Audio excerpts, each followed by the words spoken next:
Hello friends, welcome back to my YouTube channel. Friends, ये जो आपके सामने फ्रिज है वो Samsung inverter model double door fridge है। इसमें क्या है, आप कैसे इसको रिपेयर कर सकते हैं, कैसे इसको चेक कर सकते हैं। अगर इसमें लाइट बिलिंग करती है तो वहाँ पे क्या फॉल्ट होता है, अगर ये कूलिंग नहीं करता है तो वहाँ पे क्या फॉल्ट है, या फिर इसकी पीसीबी में कोई दिक्कत है। पीसीबी जो दो पीसीबी होती है, इसमें एक आईपीएम पीसीबी होती है, एक पावर पीसीबी होती है। जो आईपीएम पीसीबी होती है वो छोटी वाली पीसीबी होती है, उसमें आईपीएम लगा होता है। जो बड़ी वाली पीसीबी होती है वो पावर पीसीबी और मेन पीसीबी इसको बोलते हैं।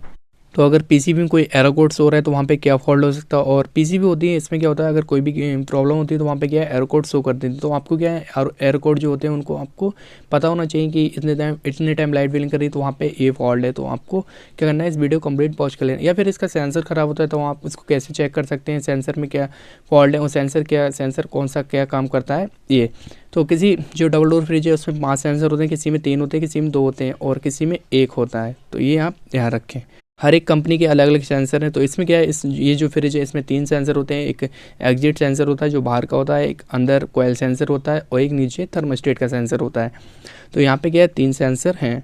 तो आप इसको कैसे रिपेयर कर सकते हैं, कैसे चेकआउट कर सकते हैं, तो आपको क्या करना है, इस वीडियो को कंप्लीट पॉज कर लें, जिससे कि मैं आपको जो इन्फॉर्मेशन वो अच्छे से समझ आ जाए। टाइम वेस्ट ना करते हुए वीडियो करते हैं स्टार्ट।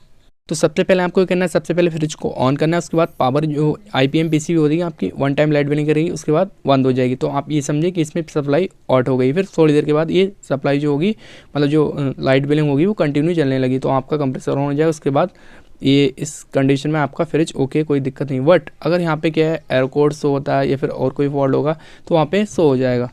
उसके बाद आपको चेकआउट करना है कि आपकी जो मेन पीसीबी होती है वहाँ पे क्या है, इनपुट सप्लाई आती है 220। तो आप मीटर को 220 वोल्ट पे सेलेक्ट करें। उसके बाद यहाँ पे मीटर में आप देखें तो एसी 220 वोल्ट आना चाहिए, यहाँ तक आ रहे हैं, कोई दिक्कत नहीं। अब उसके बाद जो मेन पीसीबी होती है वो आउटपुट यहाँ पे ऑट करे, वहाँ पे भी एसी वोल्ट चेक करेंगे 220। तो यहाँ पे आप देख रहे हैं 220 वोल्ट इसने आउटपुट कर दिए। तो यहाँ तक क्या है, क्लियर है एकदम। उसके बाद आईबीएम पीसीबी में आप देखेंगे 220 वोल्ट यहाँ तक आ रहे हैं, नहीं आ रहे, तो यहाँ तक भी आ रहे हैं, कोई दिक्कत नहीं है, एकदम अच्छे से सप्लाई यहाँ तक आ रही है।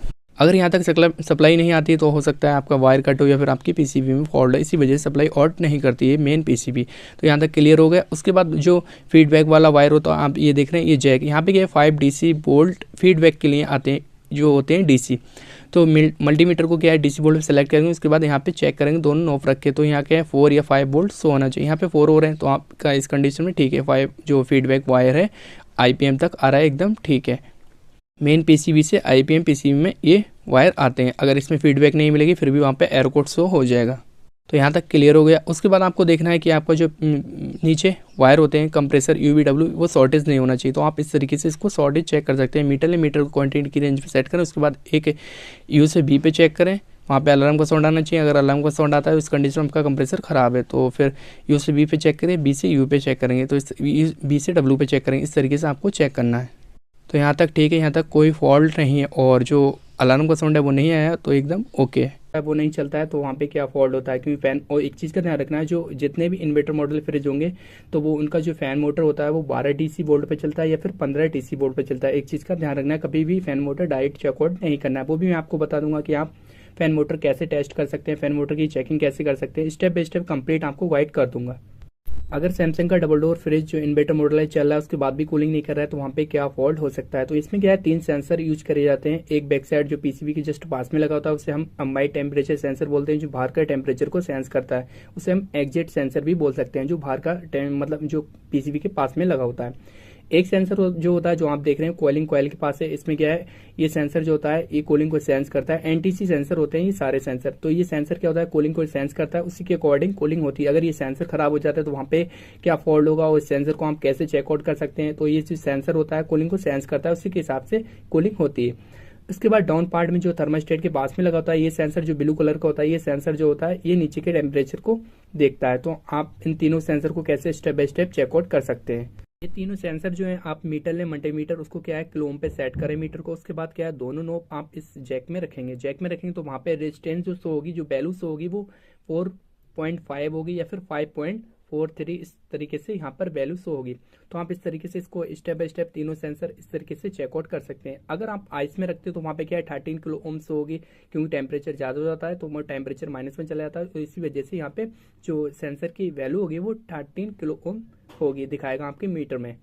अगर नॉर्मली आप चेक करते हैं तो उस समय क्या होता है, आपका जो सेंसर होता है उसमें जो रेजिस्टेंस होगी वो 4 या फिर 5.43 इस तरीके से यहाँ पे वैल्यू शो हो रही है। अगर वैल्यू बिल्कुल शो नहीं हो रही, वैल्यू बहुत कम शो हो रही है, अगर वैल्यू शो नहीं होती तो आपका सेंसर खराब। अगर वैल्यू आपकी शो हो रही है, वहाँ पे शो हो रही है 1 या 2, तो इस कंडीशन में आपका सेंसर फॉल्टी है, तो सेंसर शॉर्ट हो जाता है। अगर वैल्यू शो नहीं हो रही है, फिर वैल्यू जो कम शो हो रही है, तो इस वजह से सेंसर आपका खराब है। तो सेंसर जो भी हैं, जितने भी हैं, आप इस तरीके से तीनों सेंसर चेकआउट कर सकते हैं। ये क्लोम पे मतलब मीटर को सेट करना है, उसके बाद इस तरीके से आप चेकआउट कर सकते हैं। तो अगर सेंसर फॉल्टी है तो सेंसर आप रिप्लेस कर दें, आपकी प्रॉब्लम जो है वो सॉल्व हो जाएगी। उसके बाद हम बताएंगे आपको कि फैन मोटर अगर नहीं चलता है तो आप उसको कैसे चेकआउट कर सकते हैं, फैन मोटर में क्या फॉल्ट होता है। तो आपको क्या है, फैन मोटर की टेस्टिंग मैं बताता हूँ।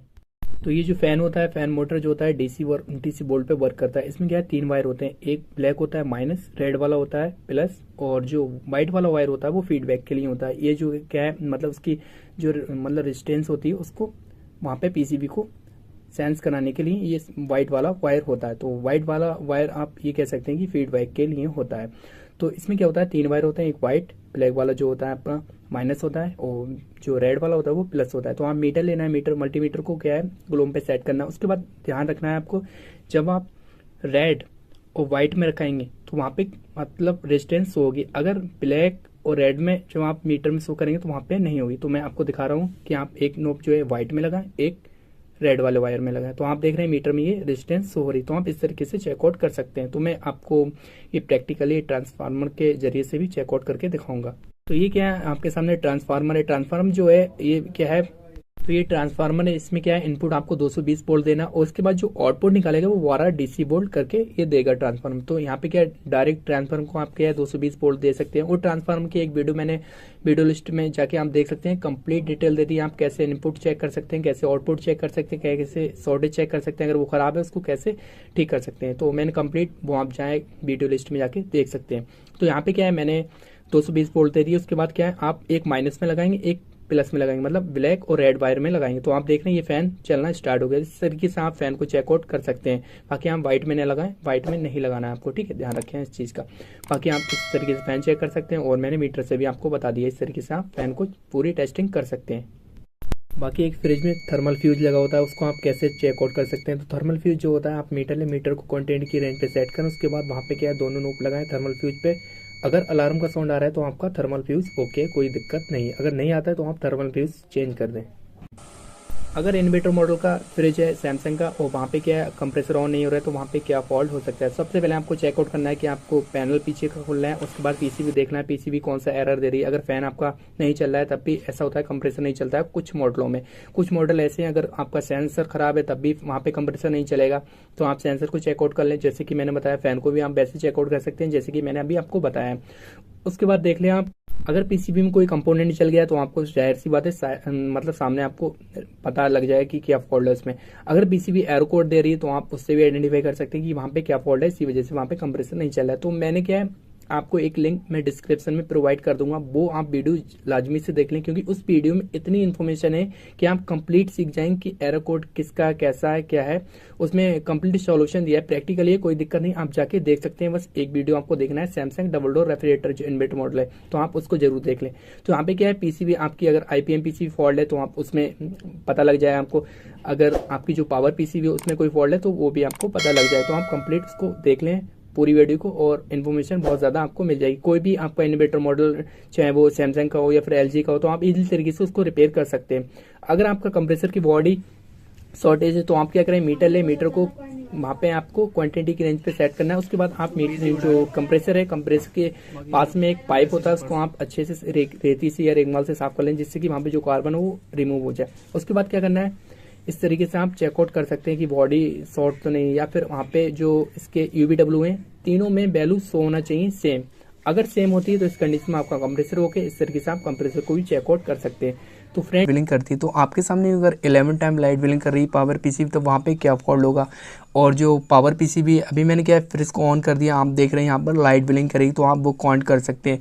मैंने इसे ऑलरेडी काउंट कर लिया कि यहाँ पे 11 टाइम लाइट बिलिंग करती है। तो आपके सामने भी अगर ये फॉल्ट आ रहा है, 11 टाइम लाइट बिलिंग कर रही है जो बड़ी वाली पीसीबी है, पावर पीसीबी, ठीक है, और आईपीएम पीसीबी है जो छोटी वाली पीसीबी है, वहाँ पे क्या होता है लाइट कंटिन्यू चल रही है, ठीक है। वो जब कंप्रेस मतलब पावर ऑन हो जाती है, फीडबैक मिल जाती है, तब ये कंटिन्यू चलती है, ठीक है।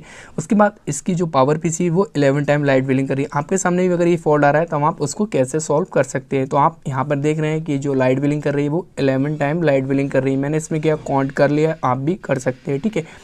तो यहाँ पर जो फॉल्ट आया वो इसका फ़ैन मोटर का फॉल्ट है। तो कुछ जो सैमसंग के डबल डोर रेफ्रिजरेटर है इन्वर्टर मॉडल, वहाँ पे क्या होता है 15 DC वोल्ट पे फ़ैन मोटर चलता है, बट इसका जो फ़ैन मोटर है वो 12 वोल्ट DC है, ठीक है। तो यहाँ पे आपको सप्लाई चेकआउट कर लेना चाहिए कि वहाँ पे जो PCB है आगे जो कनेक्टर लगा है वहाँ पे सप्लाई आउट हो रही है या नहीं हो रही है। तो आप DC वोल्ट पे सेट करें मल्टीमीटर को, उसके बाद वहाँ पे सप्लाई चेकआउट कर सकते हैं कि वहाँ तक सप्लाई आ रही है या नहीं आ रही है। यहाँ पे मैंने सप्लाई चेकआउट कर ली कि सप्लाई प्रॉपर तरीके से आ रही है, इसकी जो PCB वो सप्लाई आउट कर रही है, ठीक है। बट यहाँ पे जो फॉल्ट है वो इसका फ़ैन का है। फ़ैन बिल्कुल जाम है और ये बिल्कुल नहीं घूम रहा है, ठीक है। जंग खा गया था, इसी वजह से ये दिक्कत आई है। तो ये जो है फ़ैन बिल्कुल ही नहीं चल रहा है। तो यहाँ पे क्या है, हम इसको कनेक्टर को निकालेंगे, उसके बाद आपको फ़ैन भी मैं निकाल के दिखाऊंगा, ठीक है, कि फ़ैन इसमें कैसे निकालते हैं बॉडी से, आप कैसे इसको मतलब अलग कर सकते हैं, ठीक है। तो ये फ़ैन है बिल्कुल ही जाम है और मैं आपको इसको ओपन करके दिखाता हूँ। और ये जो फ़ैन है वो किस वजह से जाम हुआ ये भी आपको ये रीज़न बताऊँगा। इससे पहले क्या हुआ था कि इन्होंने किया था कि इसका जो आगे वाला जो डक है पूरी, तो नीचे यहाँ पर कूलिंग नहीं हो रही थी। इससे पहले इन्होंने ये बताया कि वहाँ पे क्या होगा, इसका सेंसर ख़राब हो गया तो ये कूलिंग को सेंस नहीं कर पा रहा था और वहाँ पे बहुत ज़्यादा आइस जम गई। तो उस वजह से फ़ैन का जो फ़ैन में नमी चलेगी क्योंकि आइस बहुत ज़्यादा थी, इसी वजह से इसमें जंग खा गया और इसका मोटर भी जंग खा गया और जाम हो गया। तो ये जो स्क्रू है आपको ओपन कर लेना है, इसके बाद ये जो है इसको टेपिंग हटा देना है, टेपिंग अच्छे से कर देना है। उसके बाद जब आप इसको फिट करें, ठीक है, तो ये सारे लॉग हैं, इसको आपको अच्छे से निकाल देना है। उसके बाद ऐसे आप फ़ैन भी निकाल सकते हैं, ठीक है। तो ये जो है टेपिंग सारी अच्छे से हटा दें। उसके बाद इसमें क्या स्क्रू लगे होते हैं, 4 स्क्रू लगे होते हैं, ठीक है। 2 नीचे होते हैं और 2 ऊपर होते हैं, एक बीच में भी होता है। तो आप इनको क्या है अच्छे से रिमूव कर दें। उसके बाद ये सारा टेप हटा दें। टेप हटा के उसके बाद आपको प्रॉपर तरीके से इसी तरीके से टेप लगा देना चाहिए, ठीक है। ये मैंने फ़ैन मोटर निकाली, आप फ़ैन मोटर देख रहे हैं, उसके जो पैनल है वो भी निकाल दिया है मैंने। तो ये फ़ैन मोटर बिल्कुल ही नहीं चल रहा था, इसी वजह से वहाँ पे 11 टाइम लाइट बिलिंग हो रही। तो इसकी जंग खा गया था, आप देख रहे हैं ये जो है अंदर बहुत ज़्यादा जंग खा गया इसी वजह से, क्योंकि वहाँ पे बहुत ज़्यादा दिक्कत थी कि फ़ैन मोटर में बहुत ज़्यादा मतलब आइस थी उस समय, इसी वजह से ये जंग खा गया। तो आपके सामने भी अगर ये फॉल्ट आ रहा है तो आप इस तरीके से इसको सॉल्व कर सकते हैं। अगर फ़ैन मोटर आपका फॉल्ट है तो फ़ैन मोटर को आप रिमूव कर दें, न्यू मतलब लगा दें, उसके बाद आपकी प्रॉब्लम सॉल्व हो जाएगी।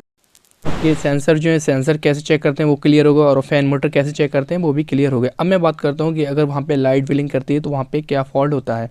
तो यहाँ पे क्या है, जो एग्जिट सेंसर है मैं इसका जैक निकाल के उसके बाद आपको दिखाता हूँ। तो यहाँ पे देख रहे हैं आप, जो पावर पीसी है वो 3 टाइम लाइट बिलिंग कर रही है और जो IPM पीसी है वो कंटिन्यू लाइट बिलिंग मतलब कंटिन्यू जल रही है, वहाँ पे बिलिंग नहीं कर रही है IPM पीसी। तो ये 3 टाइम लाइट बिलिंग जो कर रही है, तो इसकी वजह से यहाँ पे जो फॉल्ट है वो आपका एग्जिट सेंसर जो बाहर पीसी पे लगा होता है उसमें फॉल्ट है, इसी वजह से यहाँ पे लाइट बिलिंग 3 टाइम कर रही है पावर पीसी में।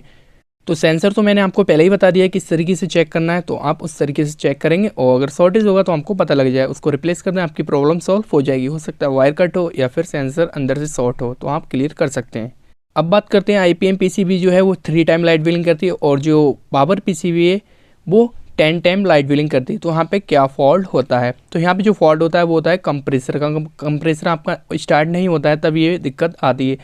इसमें 2 प्रॉब्लम होती है, एक तो आपका 3 टाइम लाइट बिलिंग कर रहा है अगर आपका IPM पीसीबी और 10 टाइम लाइट बिलिंग कर रहा है मेन पीसीबी पावर पीसी, तो वहाँ पे जो फॉल्ट होगा हो सकता है आपका IPM पीसीबी ख़राब हो, इस वजह से ये दिक्कत आती है, फिर आपका कंप्रेसर का रूटर जाम हो तब ये दिक्कत आती है। इसमें 2 फॉल्ट होते हैं, तो आप एक पीसीबी IPM पीसीबी छोटी वाली पीसीबी रखें, उससे क्या है आइडेंटिफाई कर सकते हैं कि उसमें फॉल्ट क्या है। अगर वो भी पीसीबी 3 टाइम लाइट बिलिंग करती तो 100% इससे क्लियर कर सकते हैं कि आपका कंप्रेसर फॉल्ट है।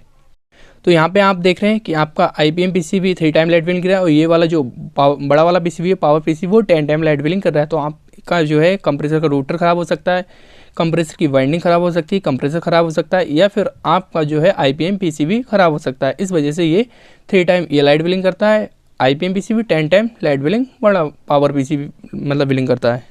अगर आपका जो पावर पीसीबी है 10 टाइम लाइट बिलिंग कर रहा है और ये IPM PCB 1 time light billing कर रहा है तब भी आपका IPM ख़राब है, अगर 2 टाइम लाइट बिलिंग करता है फिर भी आपका IPM ख़राब है, कंप्रेसर आपका ओके, कोई दिक्कत नहीं है। तो आप इससे आइडेंटिफाई कर सकते हैं कि आपका अगर 1 टाइम या 2 टाइम या 3 टाइम लाइट बिलिंग करता है तो हो सकता है आपका IPM ख़राब हो या फिर आपका कंप्रेसर भी ख़राब हो सकता है। 1 टाइम 2 टाइम और 1 टाइम 2 टाइम में तो IPM 100% ख़राब है, श्योर है। अगर 3 टाइम लाइट बिलिंग करती है और 10 टाइम बड़ी वाली पीसीबी लाइट बिलिंग करती है तो हो सकता है IPM ख़राब हो या फिर आपका कंप्रेसर का रूटर जाम हो, तो इससे आप क्लियर कर सकते हैं। तो फ्रेंड्स ये इन्फॉर्मेशन कैसी लगा, अच्छी लगी वीडियो को लाइक कर दो, चैनल पर न्यूज़ के चैनल को सब्सक्राइब कर दो। Thank you for watching.